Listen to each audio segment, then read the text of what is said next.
po, ngayon po ay gagawa po tayo ng fruit salad mixture. Ito ang mga sakap na gagamitin. Dragon fruit sliced, 1/4 kilogram grapes, 1/2 apple sliced, 1 can condensed milk 300 ml, 1 Nestle Cream 250 ml, 1 small can fruit cocktail. Una, ilagay ang condensed milk.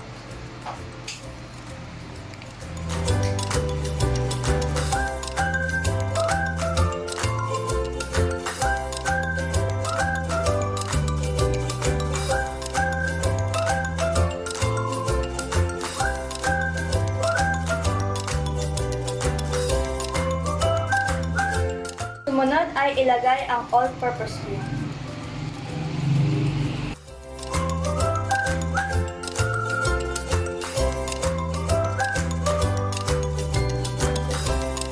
At haluin ng mabuti.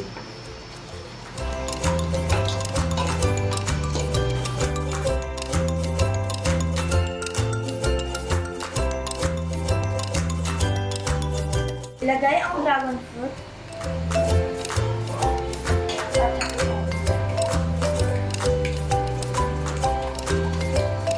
Ilagay ang grapes at haluin ulit.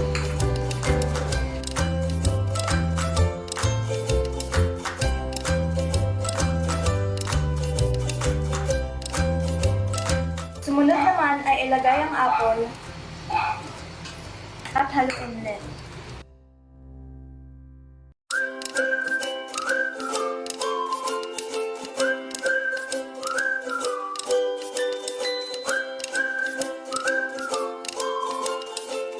Panghuli, ilagay ang fruit cocktail at haluin.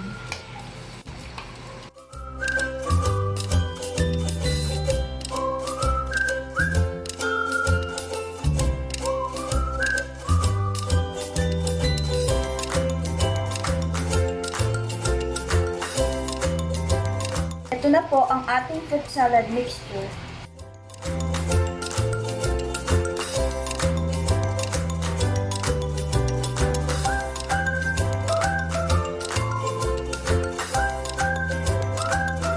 Ngayon ay isisalin na po natin ang fruit salad mixture sa maliliit na lalagyan.